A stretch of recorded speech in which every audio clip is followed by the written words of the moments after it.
When I tell you that dogs are infinitely better than cats, it's because I say it when backed by hard evidence.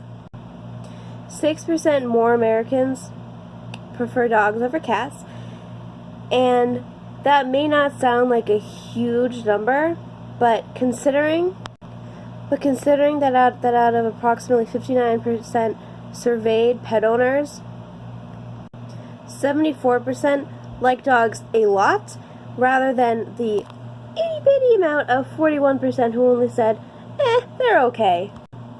I can give you the hard facts, but at the end of the day, I'd really prefer to show you the why.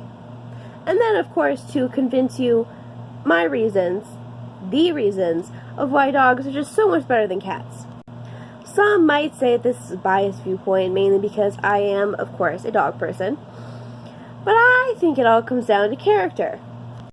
Not to say that you are a horrible person if you own a cat, nor that you are a fantastic person if you own a dog, but I did do a lot of research, and it actually suggests that people with certain character traits are more likely to have either a cat or a dog.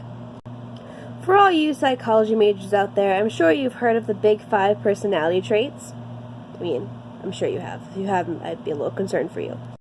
And while I'm not going to go out of my way to start listing them and describing all of them, I will say that people generally, and I say this generally people who are cat owners lack the agreeableness of the Big 5 traits. I'm not sure if this comes as a big surprise, considering if any of you have ever had a cat. I'm pretty sure you know that cats are probably the least agreeable animal on the entire planet. In fact, I'm pretty sure that they think of humans as, their slaves, and that, come home, feed me, human, where have you been? Why haven't you changed my litter box, human? And, also according to research, cat owners are apparently 10% times more neurotic than our dog owners. And honestly, this is not a surprise either. I mean, have you ever tried living with a cat? Cats are, I don't even know. They're neuroticism on 4 legs. I mean, I think my sister was pretty neurotic to begin with, but after she's had a cat for, 2 years now, definitely upping the neuroticism. Not a good thing. Cats just stress you out. They're not like dogs. Dogs you come home to and they put their head in your lap and lick you and want to get patted, and cats just sit in the corner and give you that disdainful look like, don't come near me, you're not worthy of me. And this next statement, while perhaps not bolstered by evidence, is nonetheless true. Dogs are agreeable and kind, and as a general rule, they want to please their owners. No, not even just want to please them, they just love their owners. And this next fact is actually statistically proven. There was a study done by animal researchers who measured the oxytocin levels of dogs and cats after a 15-minute play session with their caregiver.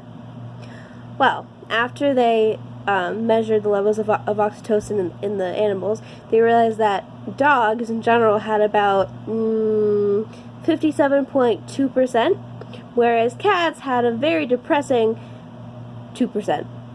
Now, I'm not saying that this is absolute science and that it means that if you do have a cat, it completely hates you or at least doesn't care about you. I mean, I'm sure there are some cats out there that adore their owners. But I do think that it's pretty clear that, at least theoretically speaking, dogs love you. At least they do more so than cats. Although, let's be honest, is that really much of a feat? I mean, you guys have all seen cats, haven't you?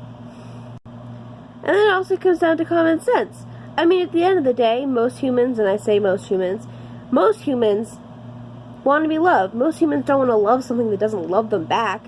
So why on earth would anyone go after a cat? Maybe because cats are cute and fluffy and all that kind of thing. But if you ask me, dogs are exactly the same, and they don't treat you like their servant, and they also love you unconditionally. Even if you yell at them, I would know.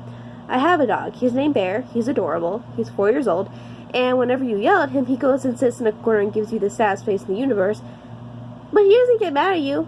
He doesn't bark at you. He doesn't bite you. Whereas if you just look at a cat the wrong way, you are just guaranteeing to get yourself bitten. Trust me, I live with 2. I would know. And for my last point, Something that's also not scientifically proven, but probably still just as honest. I think in the end, it all comes down to cuteness. I mean, trust me, I know there are plenty of cute cats out there. But at the end of the day, it all comes down to what's inside. Because if you look at a nice little fluffy, wuffy, adorable Pomeranian dog, yes, it's very cute. And you want to know something? Its personality is probably just as cute. But then you look at a just as cute, I don't know, calico or Maine Coon cat, and as soon as you put one finger too close to it, you lose that finger. So you tell me, which is cuter? Personally, I prefer the dog, especially because it means I get to keep all my fingers intact, and I think that's always a plus. So even if I have not convinced you of the merits of being a dog owner, and trust me, there are many, keep this one thing in mind. If you love a cat, it may not bite you, but if you love a dog, it will love you unconditionally for the rest of your life. Just keep that in mind.